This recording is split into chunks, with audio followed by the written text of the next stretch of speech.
माननीय सन्माननीय अजितदादा पवार साहेबांचं टाळ्यांच्या गजरामध्ये स्वागत करूया।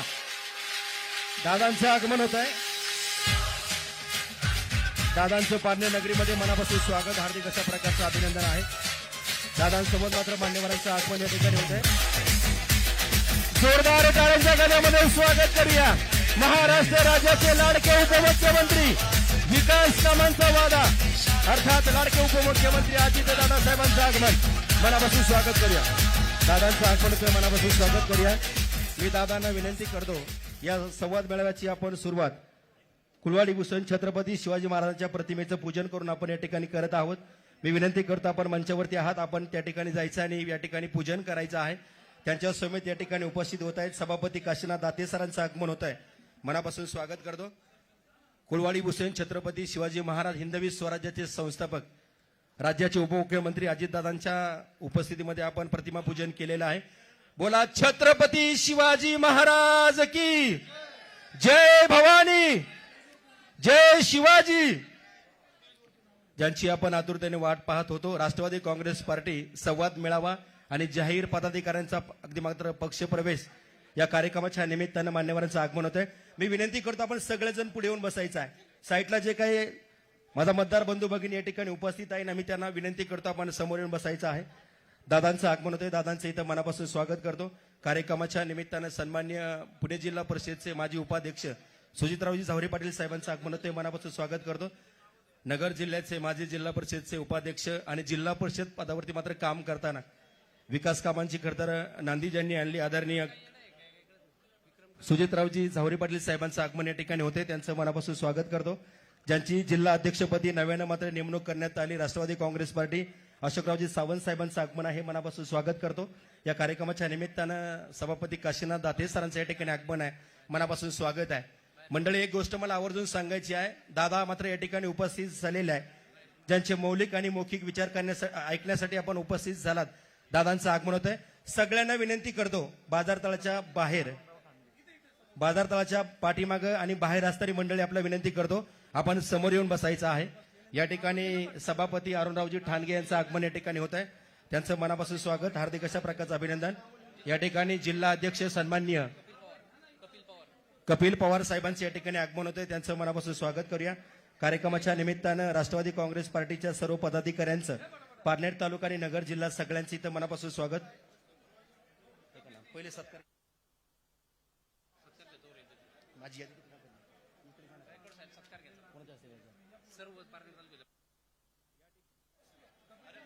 राष्ट्रीय अध्यक्ष आणि दरम्यानच्या काळामध्ये नगरपंचायतचे माजी नगराध्यक्ष विजू आवटी यांचं आगमन होते, त्यांचं मनापासून स्वागत करतो। संबंध पारनेर तालुक्याची जनता या ठिकाणी उपस्थित आहे, त्यांचं मनापासून स्वागत करूया। या कार्यक्रमाच्या निमित्तानं पहिला सन्मान या ठिकाणी केला जातोय महाराष्ट्र राज्याचे लाडके उपमुख्यमंत्री तथा पालकमंत्री दादांचा सन्मान पारनेर तालुक्याच्या वतीनं होतोय, हात वर करून टाळ्यांच्या गजरामध्ये स्वागत करूया। मी संबंध पारनेर तालुक्याच्या पदाधिकाऱ्यांना विनंती करतो की आपण दादांचा या ठिकाणी सन्मान करायचा आहे। संबंध पारनेर तालुक्याच्या वतीनं आजचा होणारा संवाद मेळावा, जाहीर पक्ष प्रवेश, महाराष्ट्र राज्याचे लाडके उपमुख्यमंत्री, राष्ट्रीय अध्यक्ष राष्ट्रवादी काँग्रेस पार्टी, आपल्या महाराष्ट्राचे नेते अजितदादा पवार साहेबांचं या ठिकाणी स्वागत केलं जात आहे, दादांचं मनापासून स्वागत। या ठिकाणी धनगर समाजाच्या वतीनं खरतर धनगरी मात्र घोंगडी देऊन दादांचा सन्मान या ठिकाणी केला जातोय। मी विनंती करतो, शिवाजीराव गुजर आणि सगळा त्यांचे कार्यकर्ते, आपण दादांचा धनगरी घोंगडी देऊन या ठिकाणी सन्मान करायचा आहे। दादांचा सन्मान धनगरी घोंगडी देऊन या ठिकाणी होतोय, टाळ्यांच्या गजरामध्ये स्वागत करूया।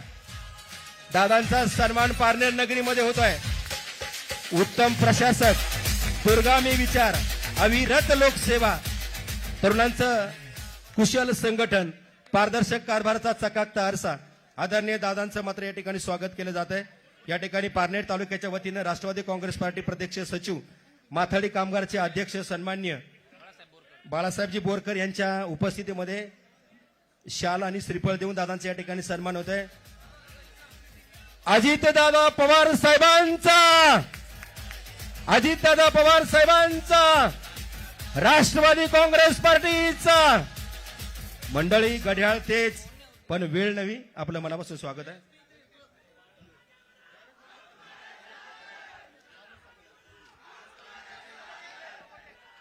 पारनेरकरांनो, मी आधीच तुम्हाला सगळ्यांना सांगतो, माझी आता त्र्यंबकेश्वर इगतपुरीला सभा होती, परंतु तिथे एवढा सभा झाल्यावर पाऊस आणि ढगाळ सगळ्यांनी बसून घ्या मागे, ढगाळ वातावरण होतं. मला हेलिकॉप्टर पण इकडे आणता येत नव्हतं, परंतु त्याच्यामध्ये आम्ही विनंती केली पायलटला. पायलट म्हणला की दादा मी कसा बसा नेतो. त्यांनी आणलं, परंतु त्यांनी सांगितलं की तुम्हाला परत 4:30 वाजता निघावं लागेल, तर तुम्ही मुंबईला पोहोचाल, कारण तिकडे पुन्हा ढगाळ वातावरण आहे. मधल्या काळामध्ये आपलंच एक हेलिकॉप्टर पुण्यावरून रायगडला जाताना टेक ऑफ करून ढगाळ वातावरणामध्ये दुर्घटना घडली आणि त्याच्यामध्ये 3 जण मृत्युमुखी पडले. आज खरं तर मी तुमच्या परिसरामध्ये येण्याचं कारण म्हणजे मधल्या काळात आपल्याला सगळ्यांना माहिती आहे की आपल्या महाराष्ट्रामध्ये विधानसभेच्या निवडणुका जाहीर झालेल्या आहेत आणि त्याच्यामध्ये महायुती वर्सेस महाविकास आघाडी, अजून तिसरी आघाडी झालेली आहे. मनसे स्वतंत्र लढतीये, अनेक जण लढतात, कारण घटनेचे शिल्पकार डॉक्टर बाबासाहेब आंबेडकरांनी संविधानाच्या माध्यमातून प्रत्येकाला लढण्याचा अधिकार दिलेला आहे. हे सगळं होत असताना आपल्या महाराष्ट्रात चांद्यापासून बांद्यापर्यंत आम्ही 288 उमेदवार उभे करणार आहोत महायुती म्हणून. त्याच्यामध्ये काही घड्याळाचं चिन्ह घेऊन उभे राहतील, काही त्या ठिकाणी धनुष्यबाणाचं चिन्ह घेऊन उभे राहतील, काही कमळाचं चिन्ह घेऊन उभे राहतील. समोरचे त्यांच्या परीनं त्यांचं काम करतील. पारनेर हा माझा नगर जिल्ह्यातला एक दुष्काळी तालुका. पाठीमागच्या काळामध्ये या भागाचं प्रतिनिधित्व मला जसं राजकारण कळतंय तसं सुरुवातीला त्यामध्ये वसंतराव झावरेंनी केलं. वसंतराव झावरेंच्या नंतर विजय औटींनी त्या ठिकाणी केलं. त्याच्यानंतर निलेश लंकेंनी त्या ठिकाणी केलं. कुणी प्रतिनिधित्व करावं हा जनता जनार्दनांचा अधिकार आहे, कारण तुम्ही मतदार आहेत. कुणाला निवडून द्यायचं, कुणाला बाजूला करायचं हा सर्व तुमचा अधिकार आहे. मधल्या काळामध्ये एक गोष्ट घडली की माझ्या मुंबईला मी ज्या ठिकाणी मीटिंग घेतो, जरा आवाज बंद करा. ज्यांचा आवाज येईल त्याला तिकीट अजिबात देणार नाही. मग बघा काय करायचं ते, गप्पा बसायचं. मी अजित पवार बोलतोय, दुसरा कोणी बोलत नाहीये. त्याच्यावर मलाही तुमचा उत्साह कळतोय. मी त्याच्याबद्दल तुमचे आभार मानतो, धन्यवाद देतो, तुमचा आदर करतो, कारण तुमच्या उत्साहाच्या जोरावरच निवडणुका होत असतात. कार्यकर्ता हा पक्षाचा कणा असतो ह्याची जाणीव आहे, परंतु शिस्त पाळायला पण आपण काही शिकलं पाहिजे. आजच्या या कार्यक्रमाला उपस्थित असणारे ज्यांना आत्ताच इकडच्या भागाची जबाबदारी दिलेली आहे, अर्ध्या जिल्ह्याचे 2, आपला नगर दक्षिण आणि नगर उत्तर मोठा जिल्हा असल्यामुळं तिकडे मी कपिल पवारांच्यावर जबाबदारी दिलेली आहे. इकडच्या बाजूला आता अशोक सावंतांच्यावर जबाबदारी दिलेली आहे. अशोक सावंत, काशीनाथराव दाते, सुजितजी झावरे, विजयजी औटी, कपिलजी पवार, प्रशांतजी गायकवाड, अक्षयजी शिंदे, बाळासाहेब बोरकर, विक्रम कळमकर, प्रभाकर शेठ कवाद, अनेक मान्यवर इथं आहेत. आणि आज जे प्रवेश करणारे ते सगळे प्रवेश करणारे माझे सहकारी, सर्व माधवराव लामटे, त्याच्यामध्ये सर्व माझे पारनेरच्या वेगवेगळ्या भागातून आलेले सगळे हितचिंतक, सगळे कार्यकर्ते, माझे वडीलधारी, माझ्या काही मायमाऊली पण इथं उपस्थित, भगिनी वर्ग, जरा भगिनी वर्गाला बसायला जागा द्या, किंवा माझी पोलीस हे इथलं जरा सोडा आणि इथं महिलांना बसवा. हे काढा आणि फक्त महिला सोडा, इथं बसू द्या. हे काढायला किती वेळ लागतो? ते काय कात्री लावली तरी ते निघू शकतं. डिकले, हे डिकले, सिक्युरिटी कोण आहे माझी? त्यांनी जावं आणि महिलांना इथं बसू द्या. मित्रांनो, एकंदरीतच भारतातलं एक प्रसिद्ध देवस्थान असणाऱ्या शिर्डीच्या साईबाबाच्या चरणी सुरुवातीलाच मी नतमस्तक होतो. संगमेश्वर, त्र्यंबकेश्वर म्हणून ओळख असणाऱ्या माझ्या पारनेरमधील शिवमंदिराला देखील मी वंदन करतो.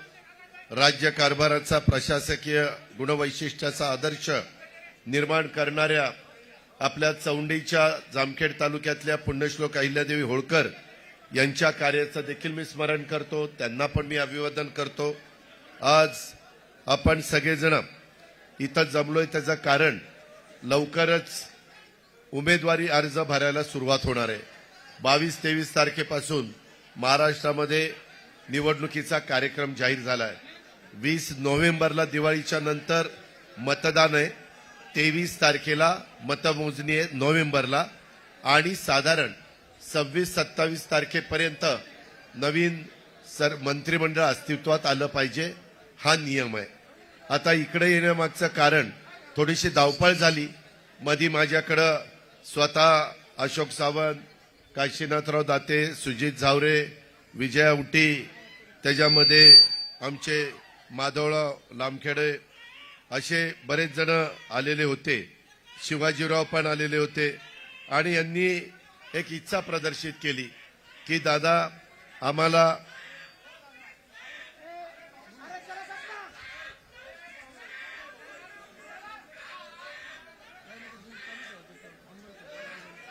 याला हे दुपारी चंद्रावर गेलं का रे? असं म्हटलं तर कसं रे आपलं व्हायचं? साधू संतांनी काय विचार सांगितलेले आहेत, तुकाराम महाराजांनी माऊलीनं काय सांगितलेलं आहे. ठीक आहे, हौसे नवसे गौसे असतात, आपल्याला आपलं काम करायचंय. मी आपल्याला सगळ्यांना हे सांगतो की मी या सगळ्यांशी चर्चा केली. या सगळ्यांना राष्ट्रवादी काँग्रेस पक्षामध्ये प्रवेश केलाय. त्याच्यामध्ये मी त्यांना सांगितलं की मी मेळाव्याच्या निमित्तानं येतो. पाठीमागच्या लोकसभेच्या निवडणुकीच्या निमित्तानं महाराष्ट्रामध्ये जो कौल मिळायला पाहिजे, दुर्दैवाने तो आम्हाला मिळाला नाही. महायुतीचे अनेक उमेदवार तिथं पराभूत झाले आणि महाविकास आघाडीचे निवडून आले.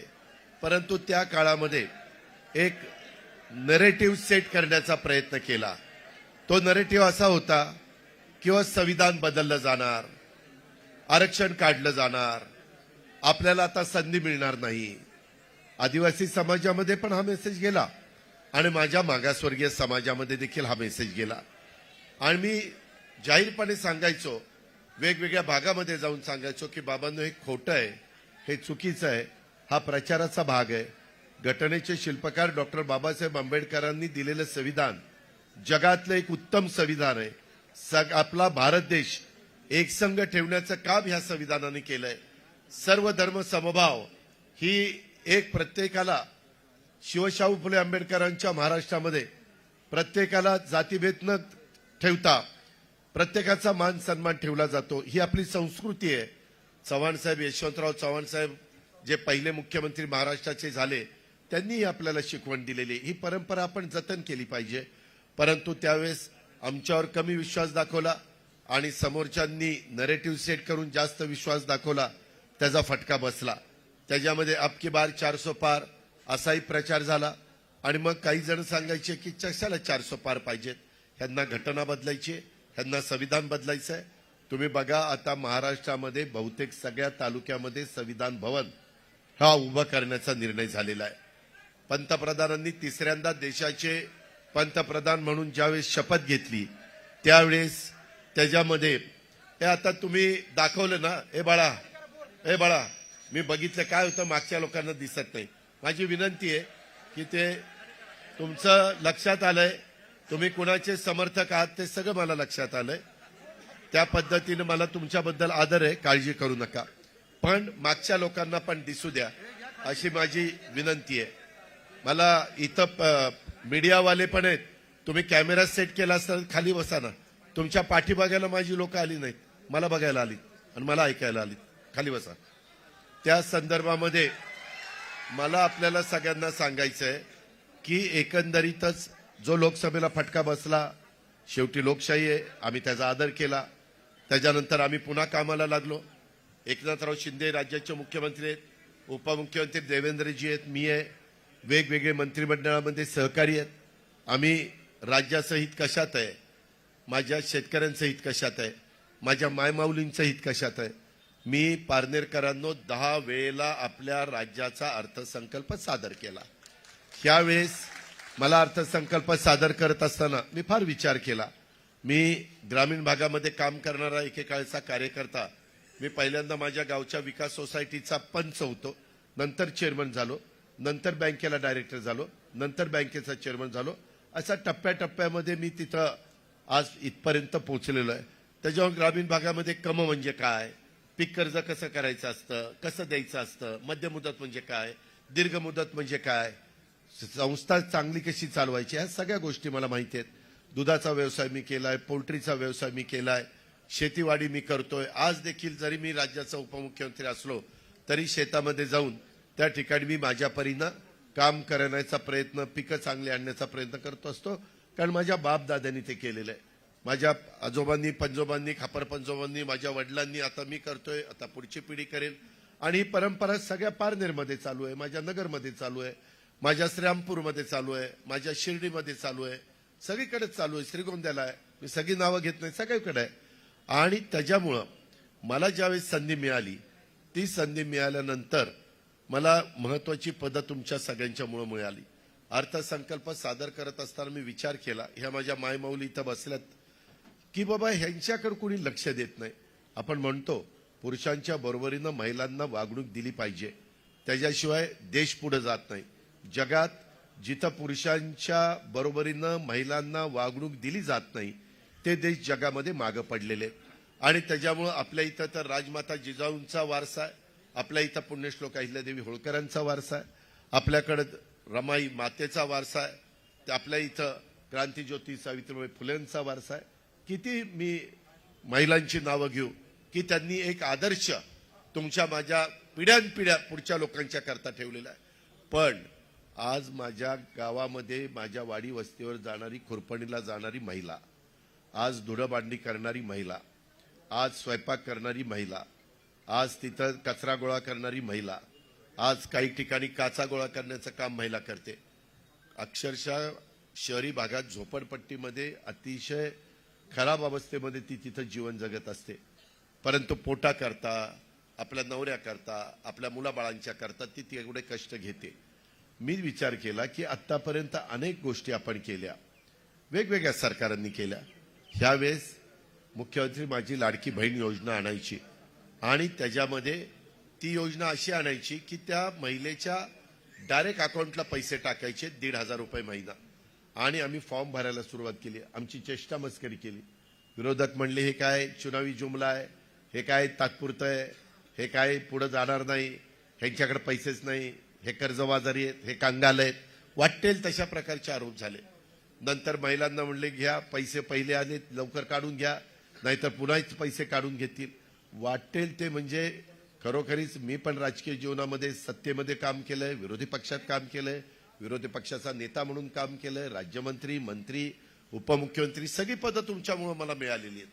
त्याच्यामध्ये मी समाधानी आहे. पण हे ज्या पद्धतीनं आमची चेष्टा टिंगलटवाळी चाललेली होती, ठीक आहे ना बाबा, तुम्ही तुमच्या सरकारचं असताना तुम्ही काय योजना केल्या, त्याच्यात काही वेगळं करण्याचा प्रयत्न आम्ही करतोय. आम्ही देशामध्ये आता परवाच मी हरियाणाला गेलो होतो, चंदीगडला. देशाच्या पंतप्रधानांनी एनडीएचे जेवढे मुख्यमंत्री आहेत, जेवढे उपमुख्यमंत्री आहेत, त्यांची कॉन्फरन्स बोलवली होती. शपथविधी झाला. हरियाणाचे मुख्यमंत्री ओबीसी समाजाचे सैनी म्हणून झालेले आणि 3:30ला आमची कॉन्फरन्स सुरू झाली, 8:30 पर्यंत चालली. त्याच्यात राज्यामध्ये काय केलं पाहिजे, महिलांच्या करता काय करावं, युवा युवतींच्या करता काय करावं, बेरोजगारी कमी करण्याकरता काय करावं, परदेशी गुंतवणूक तुमच्या राज्यामध्ये येण्याच्या करता कसं वातावरण तुम्ही तयार केलं पाहिजे. आज पारनेर तालुका माझा दुष्काळी तालुका, परंतु सुप्याला एमआयडीसी आल्यानंतर पारनेरचं चित्र बदलायला लागलं. परंतु आज तिथं दहशत पण आहे, आज तिथं गुंडगिरी पण आहे, आज तिथं दादागिरी पण आहे. त्या संदर्भात आता महाराष्ट्रात मी सगळीकडे फिरतोय. माझ्या पिंपरी चिंचवडला इंडस्ट्री आली, तिथं असं काही आम्ही होऊन देत नाही. नव्या मुंबईत आता बाळासाहेब इथं आहेत, त्यांना विचारा, तिथं इंडस्ट्री आहे. तुमच्या पलीकडे शिरूर तालुका आहे, शिरूरला पण राजनरगाव एमआयडीसीला इंडस्ट्री आहे. माझ्या इथं बारामतीला, इंदापूरला आहे, सगळ्या भागात. कारण त्या भागातल्या मुलांना मुलींना रोजगार निर्माण व्हावा, त्यांच्या हाताला काम मिळावं. कारण सगळेच काही शेतकरी नाही आहेत. जे शेतकरी आहेत त्यांच्याकरता पाणी आणण्याच्या बद्दल अनेक महत्वाचे निर्णय अलीकडच्या काळात आम्ही सरकारमध्ये घेतलेले आहेत. आणि आमचा तर प्रयत्न हा आहे की पश्चिमेकडे पडणारं पाणी ते समुद्राला जातं, ते आपल्याला वळून पूर्वेकडे आणायचे, धरणं भरण्याचे. तशा पद्धतीनं आपण येवला तालुक्यामध्ये नाशिकला प्रयोग केला, तो सक्सेस झाला. आम्ही उजनी धरण भीमा खोऱ्यात आहे, भीमा नदीचं पाणी सीना खोऱ्यात घातलं, बोगदा केला, पाणी जायला लागलं. तिकडं दोंबलकवडीचं पाणी तिकडच्या बोगद्यातनं निरा खोऱ्यात आणलं, पाणी यायला लागलं. खंडाळा तालुका जिराज भाग बागायती झाला. असं आता खूप वेगळ्या पद्धतीनं करता येतं. पारनेरकरांनो, तुमचा विश्वास बसणार नाही. तेलंगणा म्हणून आपला एक राज्य आहे, त्या तेलंगणामध्ये 1-1 लाख हॉर्सपॉवरच्या मोटारी टाकून पावसाचं वाहून जाणारं समुद्राला पाणी हे उचललं जातं आणि ज्या जिरायत भागात पाझर तलाव, तळी, शेततळी जे काही आहे ते सगळं त्या ठिकाणी त्या बाबतीमध्ये केलं जातं. तशा पद्धतीनं आम्ही देखील त्या ठिकाणी केलं. मी यावेळेसचा अर्थसंकल्प सादर करताना थांबा ना बाबा, मी तेच सांगतोय ना बाळा, तेच सांगतोय. तुझ्या मनात जे आहे ना तेच माझ्या बोलण्यातनं बाहेर पडणार आहे. थांब जरा. त्या संदर्भामध्ये कुठल्याही परिस्थितीत आपल्याला, अरे कोण म्हणतं आमच्या बापाचं, तुझ्याच हक्काचं आहे ना. अरे मी पण शेतकरी आहे बाळा, मलाही फार कळतंय. तुला कुणी लंकेने पाठवलं का इकडं? बस. त्यामध्ये या का ज्या गावच्या बोरी असतात त्याच गावच्या बाबळी असतात. कशाला बोलायला सांगताय मला? अरे थांबा रे बाबा, हे काय चाललंय चिठ्ठ्या द्यायचं? ठीक आहे, ठीक आहे रे, मग बसा ना. माझ्या कार्यकर्त्यांना मी असं डिस्टर्ब करायला नाही सांगत, तुम्ही बसा. त्या संदर्भामध्ये मला आपल्याला एवढंच सांगायचंय की एकंदरीत आम्ही यंदा अर्थसंकल्प सादर करत असताना महिलांना 1,500 रुपये दिले. पहिले 3,000 रुपये दिले जुलै ऑगस्टचे. त्यावेळेस ते म्हणले की आता एवढेच पैसे. ही आम्ही रक्षाबंधनाची, आता पण येताना माझ्या महिलांनी मला राखी बांधली. कोण हजारो राख्या यंदा मी मुख्यमंत्र्यांनी, उपमुख्यमंत्र्यांनी महाराष्ट्रामध्ये माझ्या बहिणींच्याकडनं, माझ्या मायमाऊलींच्याकडनं बांधून घेतल्या. कुणाला एवढं नशीब मिळतं, कुणाला एवढं महिलांचं प्रेम मिळतं. आज तशा पद्धतीनं आज महिलांनी आम्हाला दाखवून दिलेलं आहे. आणि त्याच्यामुळं 2 महिन्याचे पैसे दिल्यावर सप्टेंबरचे महिने पैसे सोडले. आम्हाला साधारण अंदाज आलेला होता आचारसंहिता लागेल म्हणून ऑक्टोबर नोव्हेंबरचे पैसे पहिली ओवाळणी दिली, ती रक्षाबंधनाची दिली. त्याच्यानंतर आता भाऊबीज येणारे, दसरा झालाय, दिवाळी 1, 2, 3 अशा काहीतरी तारखांना आहे, त्यावेळेस भाऊबीज आहे. माझ्या बहिणींना, महाराष्ट्रातल्या माय माऊलींना 3,000 रुपये पाठवले, ती भाऊबीज म्हणून आम्ही ओवाळणी पाठवली. हे लोक काय म्हणतात, ते पैसे काढून घेतील. म्हणणाऱ्याला थोडी नाही, जनाची नाही, मनाची असायला पाहिजे. आपण आपल्या लाडक्या बहिणीला ओवाळणी टाकल्यानंतर ती परत घेतो, ही आपली परंपरा आहे. अरे उलट आपण त्या बहिणीला आधार देतो, तिच्या सुखदुःखात सहभागी होतो, तिच्या अडचणी सोडवण्याचं काम करतो. मी ह्या बहिणींनी राखी बांधली, या राखीच्या साक्षीनं मी सांगतो बहिणींना की तुमचा हा भाऊ तुम्हाला अंतर पडू देणार नाही, हा माझा तुम्हाला शब्द आहे. मी ह्या गोष्टी केल्या.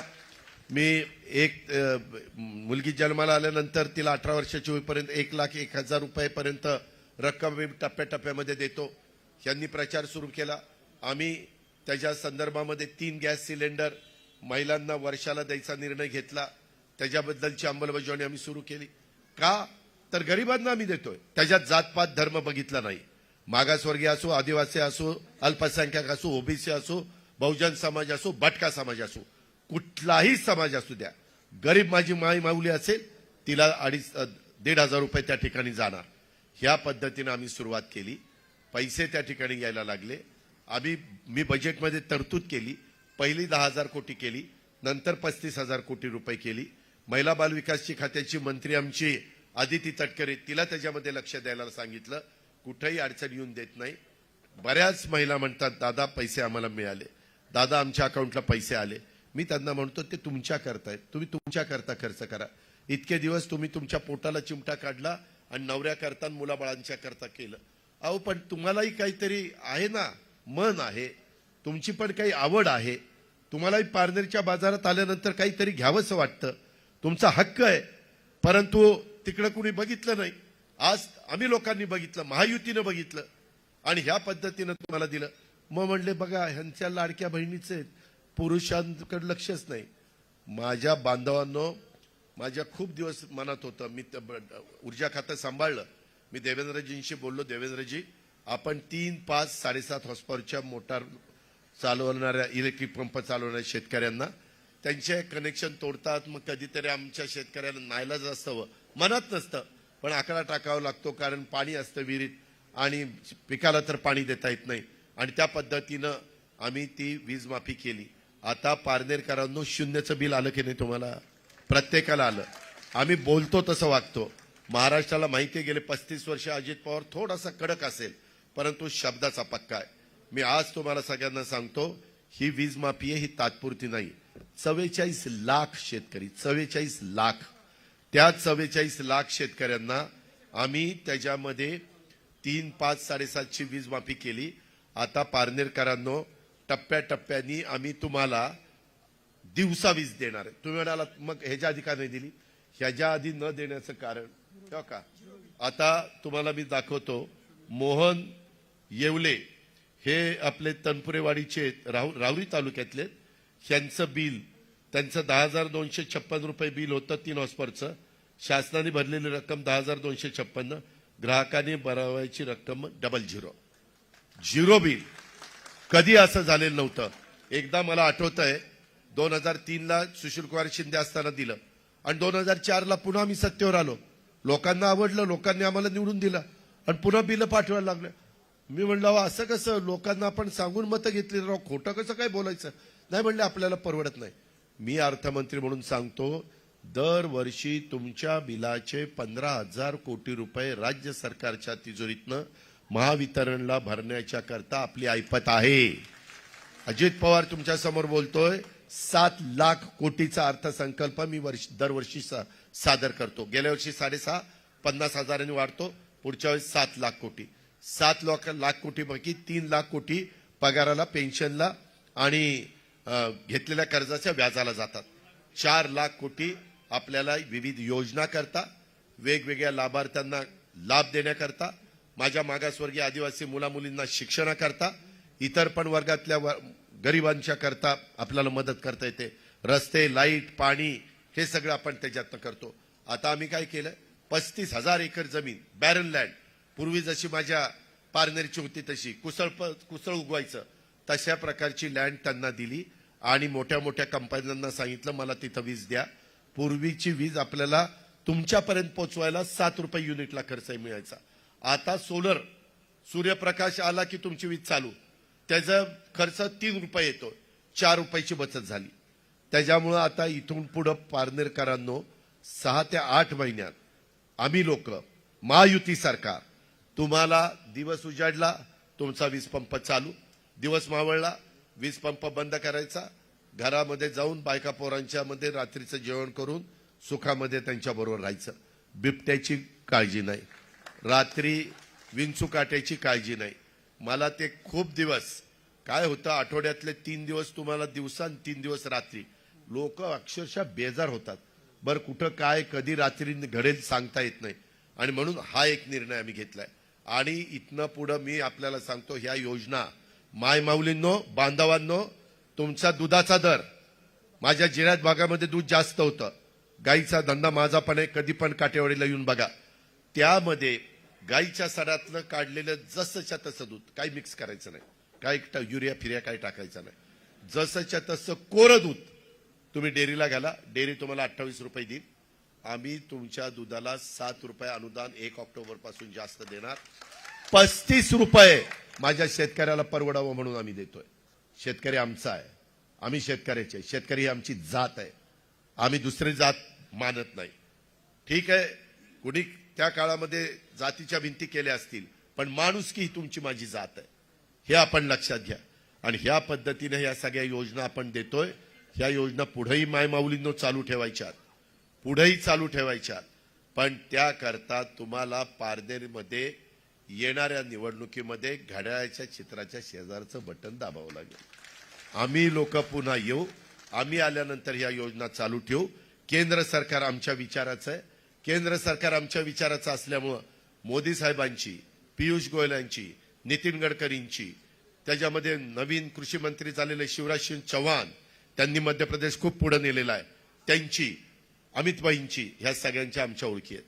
मधी मला फटका ज्यावेळेस लोकसभेला बसला, मी त्यांना म्हणलं, काही वेगवेगळे त्याचे कंकोरे होते, त्याच्यात जसं संविधानाचं होतं तसं आमचा कांदा उत्पादक शेतकरी माझ्या बारामतीत आहे, माझ्या पारनेरमध्ये आहे, माझ्या नगर जिल्ह्यात आहे, माझ्या नाशिक जिल्ह्यात आहे, माझ्या पुणे जिल्ह्यात आहे.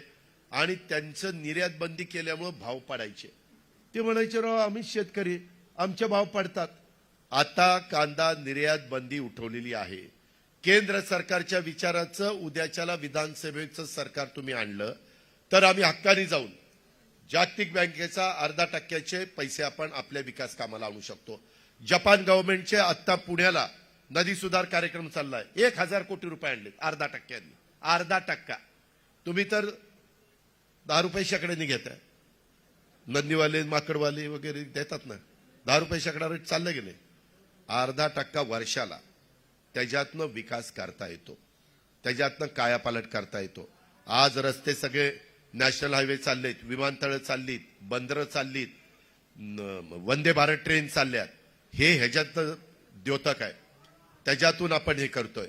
आणि म्हणून आपल्याला मोठे अजून पाण्याचे प्रश्न जे आता माझ्या शेतकऱ्यांनी तिथं बोर्ड धरलेला होता त्याचं खरं दुखणं तेच आहे. आज पलीकडच्या बाजूला जे पाणी पडतंय, आता माणिकडो, मी आता येताना माणिकडो, डिंबे, येलदरी, आपल्या पिंपळगाव, जोगा ह्या धरणावरनच आलो. माझं निळवंडे, माझं भंडारदारा निळवंड्याचं पाणी तिकडच्या खालच्या लोकांना मिळतं, आपल्याला मिळतं ते कुकडीचं पाणी त्या ठिकाणी मिळतं. आणि काही ठिकाणी बोगद्याने ह्या सगळ्या गोष्टी करायच्या. आता पाण्याची बचत करता येते. उजनी प्रचंड भरून वाहत आहे. उजनीची फ्लॅपची उंची मी वाढवलेली आहे, त्याच्यावर 14 TMC पाणी जास्तीचं मावतंय. ह्या सगळ्या गोष्टी करायच्यात. आम्हाला त्याचा अनुभव आहे, आम्ही काही भागामध्ये करून दाखवलेलं आहे. आज पश्चिमेकडचं पाणी पूर्वेकडे आणण्याच्या करता आम्ही केंद्र सरकारशी बोललोय. ते म्हणले आम्ही तुम्हाला त्याच्यातनं निधी देतो. विरोधी पक्षाचे सरकार आलं तर त्यांचं केंद्र कुणी ऐकणार नाही. केंद्रवाले म्हणतील आमचं ऐकत नाही.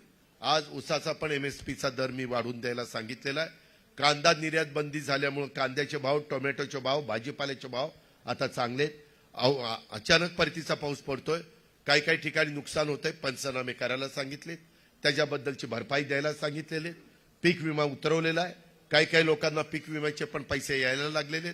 कुठं अडचण असेल तर ती बघीन, त्याच्यातनं मार्ग काढीन. शेवटी आपल्याला मार्ग आपणच काढणार आहे, दुसरं कोणी येऊन काढणार नाही. इथलं राजकारण बदललेलं आहे. इथं राजकारणामध्ये आज पारनेरमध्ये मागच्या काळात मीच निलेश लंकेला आपल्या राष्ट्रवादीमध्ये घेतलं, निवडून आणलं. परंतु त्याच्यानंतरच्या कोरोनाच्या काळामध्ये आम्ही सर्वतोपरी सहकार्य केलं. परंतु माणसं एखाद्या वेळेस महत्वाच्या पदावर गेल्यानंतर बदलतात. तशा पद्धतीनं निलेशचं झालं. निलेश त्या ठिकाणी बदलला. त्याच्या अवतीभोवतीची चांडाळ चौकटी त्यांनी तर पारनेरकरांची वाटच लावलेली. मी तुम्हाला सांगतो, एकंदरीतच मी अर्थमंत्री म्हणून मला यंदा 1 वर्ष मी विरोधी पक्षात होतो, 1 वर्ष कोरोनात गेला, 3च वर्ष मला मिळाली. 3 वर्षामध्ये ह्या बहुतेकांच्या तालुक्याला हजारो कोटी रुपये देण्याचं काम मी केलं. पारनेरला पण मी 1,500 ते 2,000 कोटी रुपये दिले. मी फाईल सह्या दाखवतो, माझी सही फायनल अर्थमंत्री म्हणून. ठीक आहे, बाकीचे कोणी क्रेडिट घेत असेल, पण पारनेरकरांनो लक्षात घ्या, मी तुमच्याकडे बघून, कारण शिरूर आणि माझं पारनेर फक्त मधी नदीच आहे. आंबेगाव माझं पारनेर. इथं पारनेरचा येताना इथल्या सहकारी साखर कारखान्याच्या बद्दल पण मला निवेदन दिलंय. त्याबद्दल वेगवेगळी लोक वेगवेगळं मत प्रदर्शित करतात. काही म्हणतात तो नियमाने विकला गेलाय, काही म्हणतात कोर्टाने ते थांबवलंय. मी कोर्ट मॅटर असल्यामुळे मी त्याचा नीट अभ्यास करीन. मला कारखाने चांगले चालवता येतात, सगळ्यांना माहिती आहे. माझ्या ताब्यामध्ये माझ्या बारामतीचे 2 कारखाने. कुठले? सोमेश्वर सहकारी साखर कारखाना, माळेगाव सहकारी साखर कारखाना. पारनेरकरांना भाव किती द्यावा?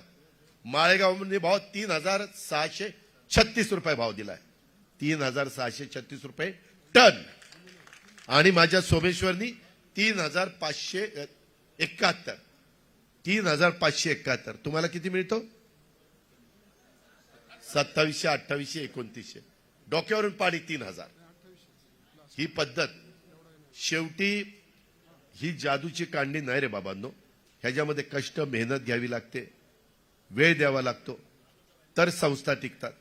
आज तुमच्या पारनेरमध्ये पण काही पतसंस्था चांगल्या आहेत ना. जे चांगलं आहे त्याला चांगलं म्हणलं पाहिजे, पण काही वाईट पण झाले.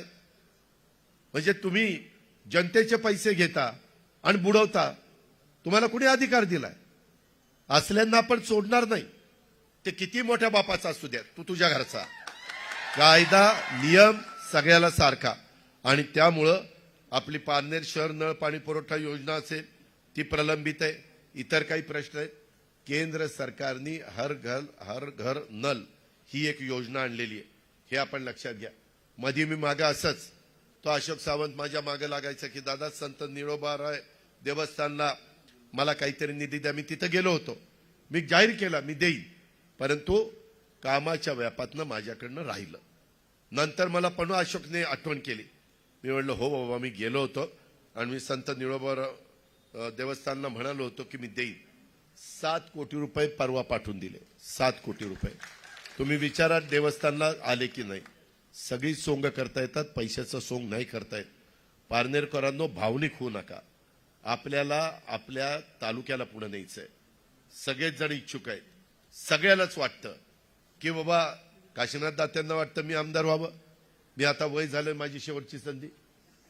सुजितला वाटतंय मागे संधी दिली होती पण थोडक्यात माझा चान्स गेला, आता मला चान्स मिळावा, त्याचं ते म्हणणं. विजय आवटीला वाटतं मी नगराध्यक्ष होतो, त्याच्यामुळं त्याची इच्छा तशा पद्धतीचे. आमचे त्या बाबतीमध्ये असणारे माधवराव हे आपले नगरचा काही भाग जो आपल्याला जोडलेला आहे, जिल्हा परिषदेचा 1 का 2 गट, तिकडचं ते प्रतिनिधित्व करतायत. त्याच्यामुळं त्यांची इच्छा तशा पद्धतीनं आहे. शिवाजीरावची पण इच्छा तिथं आहे. त्याच्यामध्ये अजून कोणाची असे, अरे काय बाबा ऐका त्याच्या, अरे थांबा रे बाबा, ठीक आहे. मला ह्यांना तुम्हाला सांगतो, तुम्ही असं वाटून देऊ नका काय अजित पवार मोठा आला की माईक हातात घेतला, आमच्या लोकांना बोलून दिलं नाही. मला टेक ऑफ घ्यायचा आहे. काही काही गोष्टी पाळाव्या लागतात, नियम पाळावे लागतात. ढगाळ वातावरण असलं तर मी ढगाला म्हणू शकत नाही अरे पारनेरला उशीर झाला, जरा बाजूला हो.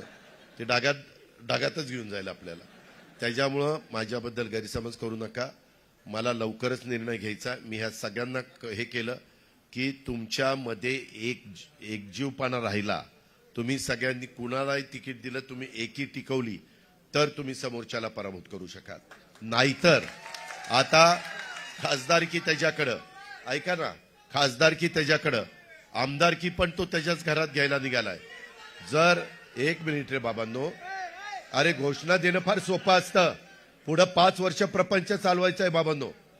त्यामध्ये जर दोन्ही एकाच घरामध्ये गेलं तर तुम्हाला कुणी वाली नाही. मी सरळ सांगेल, मी पारनेरमध्ये येऊन तुम्हाला जागा करण्याचा प्रयत्न केला. लक्षात आणून द्यायची जबाबदारी माझी, समजावून सांगण्याची जबाबदारी माझी, पुढची कामं मार्गी लावण्याची जबाबदारी माझी. पण तुम्ही पण महायुतीचा उमेदवार जो दिला जाईल घड्याळाचं चिन्ह घेऊन, त्याला तुम्ही त्या ठिकाणी द्या. सगळ्यांनाच वाटतं आमदार व्हावं, जागा एकच आहे. तुम्ही जर तुमच्यामध्ये एक वाक्यता नाही ठेवली तर दुसऱ्याचं फावल. ते लक्षात घ्या. आत्ताच कशा पद्धतीनं पारनेरचे अनेक लोक मला मुंबईत भेटतात, पुण्यात भेटतात, शिरूरमध्ये भेटतात, म्हणतात दादा काहीच आमचं खरं नाही, फार वेगळ्या पद्धतीचं चाललंय, दमदाटीचं चाललंय. काही उद्योगपती म्हणतात की आम्ही तिथं कारखाना लावलाय परंतु खडी ह्याच्याकडनंच घे, त्या वाळू ह्याच्याकडनंच घे, स्टील ह्याच्याकडनंच घे, सिमेंट ह्याच्याकडनं. अरे असं कसं? आम्ही पण कारखानदारी वाढवली ना, पण त्यांना घेऊन जा ना. गुंतवणूक त्यांनी कर्ज काढलं, आपण नाही काढलं. तो त्या ठिकाणी करेल ना जो गुंतवणूक करणार आहे तो. पारनेरकरांनो, तुम्ही जर चूक केली तर त्याची जबरदस्त किंमत 5 वर्ष तुम्हाला मोजावी लागेल. भावनिक बनवू नका. आमचा सगळ्यांना आदर आहे. आम्ही पवार साहेबांचाही आदर करतो. आम्ही काही वेगळे कुणी नाहीये. परंतु आता आम्ही काम करतोय ना, आम्ही राज्य चालवतो ना, आम्ही संस्था चांगल्या चालवतो. माझी पुणे जिल्हा मध्यवर्ती सहकारी बँक येऊन बघा, 0% व्याजाने पीक कर्ज देतो मी शेतकऱ्यांना. मी संस्था चांगल्या चालवतो, पण एकट्या माझ्या तालुक्यात चालून चालणार नाही. मला त्या नगर जिल्ह्यात पण चालवायच्यात, मला त्या सांध्यापासून बांध्यापर्यंत चालवायच्या. नाहीतर मी नुसतंच सांगणार मी 3636 दिले आणि तुम्ही 2900 घेतले. 700 रुपये टनाला कमी. खर्च तेवढाच. बेण्याचा खर्च, लागणीचा खर्च, पहिलं डोस, दुसरा डोस, खांदणी बांधणी नळी सगळं तेवढंच ना. कसा शेतकरी उपजायला येण्याचा. आज आमच्या भागामध्ये आर्थिक सुबत्ता आली. का आली? की त्यांच्या कष्टाला योग्य दाम मिळालं म्हणून आली. त्यांच्या दुधाला योग्य दर मिळाला, त्यांच्या पोल्ट्रीला योग्य दर मिळाला, त्यांच्या उसाला योग्य दर मिळाला, त्यांच्या फळबागांना, त्यांच्या भाजीपाल्याला योग्य दर मिळाला. प्रक्रिया करणारी कारखानदारी करता येतं. करण्याची हिंमत पाहिजे, करण्याचं धाडस पाहिजे. माझी तुम्हाला विनंती आहे की बऱ्याच गोष्टी मला त्या निमित्तानं सांगता येतील, पण माझी आपल्याला आग्रहाची विनंती आहे की आम्ही कानूर पठार भागाला लिफ्टचं 1 TMC वेगवेगळे पारनेर कारखाना, सुपा MIDC मध्ये, प्रगतीमध्ये, उद्योगधंदेवाडी आणि सुप्यामध्ये अजूनही कारखाने यायला तयार आहेत. वातावरण चांगलं ठेवा. ते म्हणतात की आम्हाला इकडे यायला, कारण आपला नवीन काल परवाच मला हे भेटले नितीन गडकरींनी संभाजीनगर ते पुणा नवीन मार्ग तयार केलेला आहे.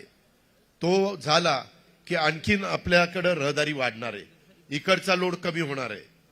अशा पद्धतीनं पण मोबदला चांगला देणार आहे, चांगला जमिनीचा दर देणार आहे. त्याच्यामध्ये सह्याद्रीच्या घाटमाथ्यावरून पश्चिमेकडे जाणारं पाणी अडून कुकडी, मुळा, गोदावरी खोऱ्यात वळवण्याचा प्रश्न मी आत्ताच तुम्हाला ते सांगितलं.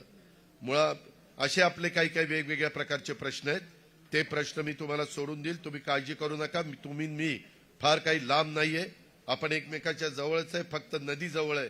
पण जो निर्णय घेतला जाईल तुम्हाला आवडो किंवा न आवडो, सगळ्यांना आवडेल असं नाही. काही हितचिंतक नाराज होतील, पण सर्वसामान्य मतदार आणि माझ्या मायमाऊली तुम्ही लक्षात ठेवा, ही निवडणूक तुमची आहे.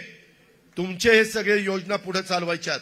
माझ्या वीज माफीची योजना चालवायची, माझ्या दुधाची योजना चालवायची, माझ्या शेतकऱ्यांचा कांद्याला दर मिळवून द्यायचा आहे, माझ्या शेतकऱ्यांना वेगवेगळ्या पिकांना दर मिळवून द्यायचा आहे.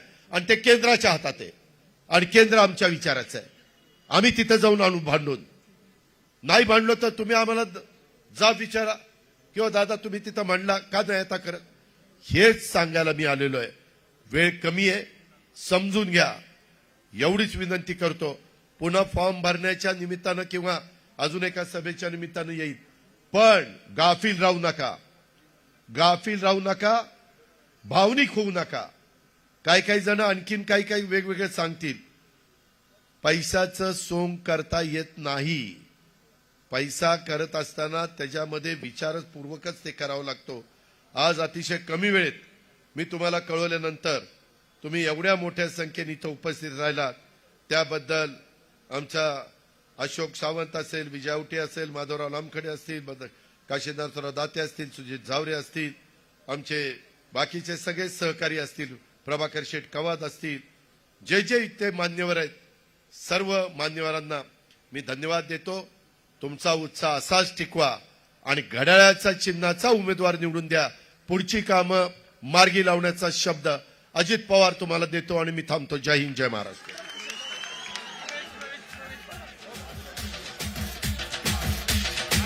प्रभाकर शेठ कवात यांनी या ठिकाणी राष्ट्रवादी काँग्रेसमध्ये प्रवेश केलेला आहे. खंडू बुकान यांनी राष्ट्रवादी काँग्रेसमध्ये प्रवेश केलेला आहे. आणि आलेल्या सर्व पाहुण्यांचा आणि दादांचा जाहीर आभार. या ठिकाणी नेवासा मतदारसंघातून पक्ष प्रवेश होतोय. त्यांचा सत्कार झालेला आहे. कैलास